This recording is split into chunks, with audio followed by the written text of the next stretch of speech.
sampai sekarang belum ada calon definitif dan calon pun berpasangan secara sporadis tanpa menginformasikan secara lengkap kapan hajatan elektoral di tingkat lokal itu diadakan. Nah, ini yang tadi saya sebut, ya, top of mind. Top of mind ini artinya kami tidak memberi informasi siapa calon gubernur yang akan disodorkan kepada pemilih. Jadi terserah pemilih menjawab siapapun.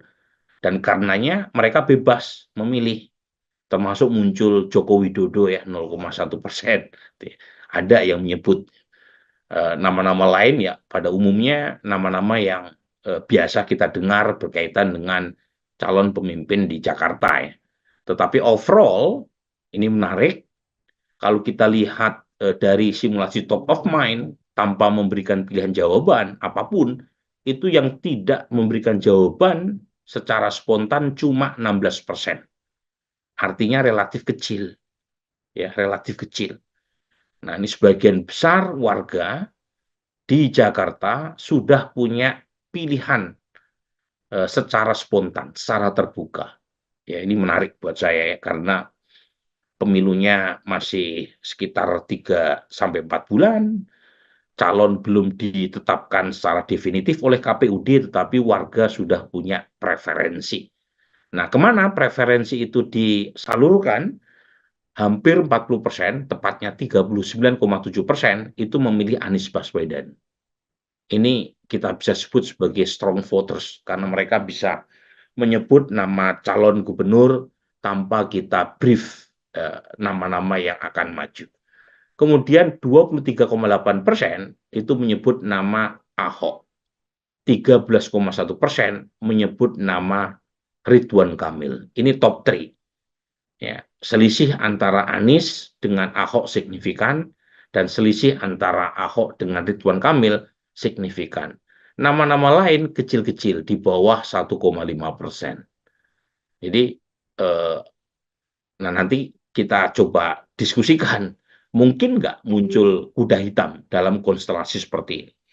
Tapi sebelum ya, kita masuk ke diskusi mengenai kuda hitam itu, ya, dari tadi kita bicara kuda ini ya, Rizka ya, ada horse race, pacuan kuda, yang kedua ada kuda hitam. Ya. Nah ini ya, ini simulasi banyak nama. Jadi nama-nama yang beredar di kalangan elit maupun media itu kita masukkan dalam list nama, 40 nama. Jadi nggak main-main ya. Jadi nama yang disebut sebagai calon alternatif pun kita masukkan. Ada Tri Risma hari ini, ada Erick Thohir, ada Ahmad Saroni, ada Raffi Ahmad, ada Sri Mulyani, kan nama itu muncul ya dari kalangan elit partai termasuk PDI Perjuangan, Erwin Aksa, Kaisang, Jarot, Heru Budi Hartono, PJ sekarang ya, Sandiaga Uno, Andika Perkasa, semuanya kita sebut ya. Termasuk calon gubernur dari Partai Hijau, Haris Azhar, Grace Natali, Dudung, Basuki Hadi Mulyono. Tetapi ternyata nama-nama yang tadi saya sebut, itu elektabilitasnya sangat tidak kompetitif, di bawah 2%. Lagi-lagi yang muncul dalam simulasi semi terbuka dengan memberikan daftar nama secara alfabetis, itu disalurkan ke atau mengerucut ke 3 nama. Teratas yang pertama adalah Anies Baswedan, disusul oleh Ahok, dan yang ketiga adalah Ridwan Kamil.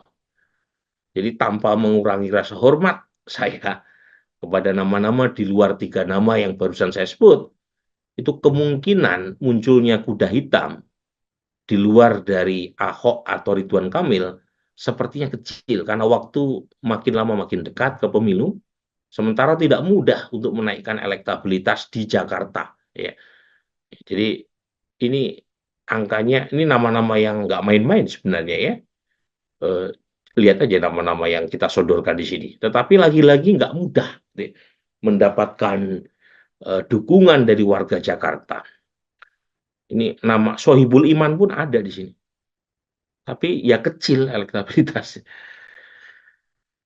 Ini simulasi 16 nama. Jadi kita kerucutkan lagi, tadi 40 nama, sekarang 16 nama. Dan ketika kita kerucutkan, itu tidak serta-merta ketika nama-nama yang kita take out dari simulasi dari 40 ke 16 nama, kemudian ngeblok ke nama tertentu, ternyata tidak. Ya.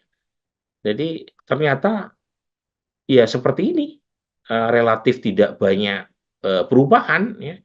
Anies masih di peringkat pertama, kisaran lagi-lagi di angka 41%, disusul Ahok lagi-lagi di sekitaran 27 sampai 28%, kemudian Ridwan Kamil 17%. Kemudian ini 11 nama, ya dari 16 kita kurangi lagi nama-nama yang tersisa, ya itu nama seperti selain Ahok, Anies dan Ridwan Kamil ada Tri Risma hari ini, ada Kaisang, ada Ahmad Sahroni, ada Heru Budi, ada Ahmad Saihu Presiden PKS, ya. Ada Sandiaga Uno yang belakangan muncul, ada Ahmad Riza Patria, ada Ahmad Zaki Iskandar. Ya. Ini 9 nama. Jadi relatif tidak ada perubahan berarti. Ini 4 nama. Ya. Ya, dengan asumsi Ibu Risma dicalonkan oleh PDI Perjuangan, elektabilitasnya pun tidak kompetitif ya, tanpa moral sehormat ya. Meskipun beberapa waktu lalu saya barusan ketemu sama beliau, tetapi kalau angkanya cuma 1,8%, ya apa mau dikata gitu ya. Jadi Bu Risma, kalau kita lihat dari survei-survei sebelum beliau menjadi Menteri Sosial, waktu itu sempat Ibu Risma muncul sebagai calon kuat ya Gubernur DKI Jakarta. Tetapi belakangan sepertinya preferensi warga mulai bergeser dari Ibu Risma.